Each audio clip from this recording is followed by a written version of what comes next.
নামে হিন্দু স্কুল কিন্তু পঠন পাঠন চলছে বাংলায়। বৈপরীত্য ঘিরে চর্চায় শহরের হিন্দি এফপি স্কুল। 1955 সালে প্রতিষ্ঠিত এই প্রাথমিক বিদ্যালয় একসময় জেলার একমাত্র সরকারি হিন্দি মাধ্যম স্কুল হিসেবে পরিচিত ছিল। বর্তমানে সেখানে পড়ুয়ার সংখ্যা নেমে এসেছে মাত্র 12-তে।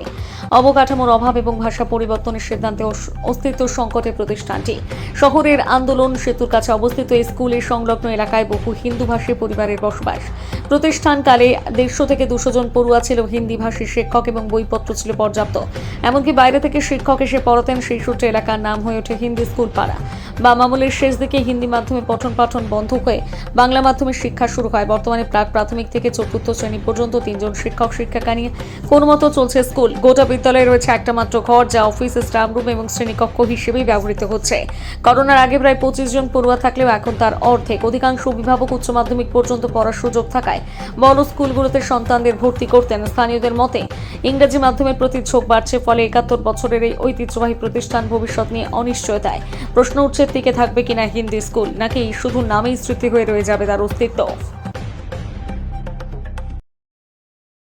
ছিল আমি ট্রান্সফার হয়ে আসার পর থেকে দেখতে পাচ্ছি যে এখানে বাংলা মাধ্যমে পড়ানো হয়। তবে শুনেছি যে বছর 15-16 আগে নাকি এখানে হিন্দি পড়ানো হতো, ওই জন্যই হিন্দি স্কুল নামটা ছিল। প্রথম থেকেই হিন্দি পড়ানো হতো। পরে এটা বাংলা মাধ্যম হওয়াতে আমরা ওই জন্য বাইরে পোস্টারে লিখে দিয়েছি ভালো করে বাংলা মাধ্যম। এখন বাংলা পড়ানো, কারণ হিন্দিতে ছাত্র পাওয়া মুশকিল, টিচার পাওয়া মুশকিল। এইসব কারণের জন্য মনে হয় আমার যে এখন এটা বাংলা মাধ্যমে কনভার্ট করা হয়েছে। মানে যে এলাকায় স্কুলটা আছে সেটা পুরোটা হচ্ছে নন বেঙ্গলিদের জন্য, কিন্তু সেখানে দাঁড়িয়ে একটা হিন্দি ভাষায় স্কুল চলছে, বিষয়টা কি? না, হিন্দি ভাষায় চলছে না, এখন এটা বাংলা ভাষাতেই চলছে। এবার দেখুন, এইটা তো প্রশাসনিক ব্যাপার, এইটা আমি বলতে পারবো না কেন এটাকে হিন্দি থেকে বাংলাতে কনভার্ট করলো।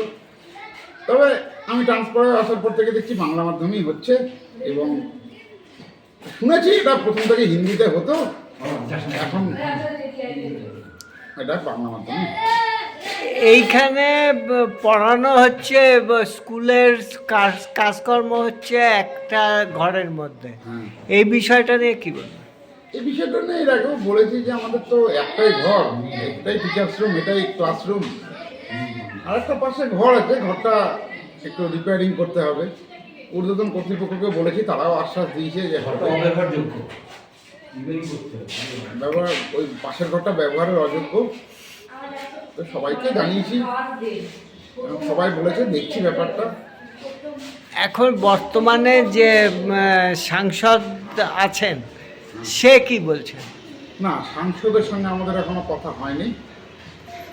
আমরা তো ডাইরেক্ট সাংসদ তো যেতে পারি না। আমরা আমাদের যে ঊর্ধ্বতন কর্তৃপক্ষ আছে, এসআই সাহেব, চেয়ারম্যান সাহেব, ডিপিও সাহেব, এদের সবাইকেই বলেছি, প্রেয়ার দিয়েছি। দেখি সাংসদ সাহেবের কাছেও যাবো, মিউনিসিপ্যালিটি চেয়ারম্যানকেও বলেছি আমরা, এবং দুয়ারে যে ক্যাম্প হলো ওখানেও আমরা বলেছি। Thank you. আপনার নাম? আমার নাম অরিন্দম বাগচি, আমি প্রধান শিক্ষক।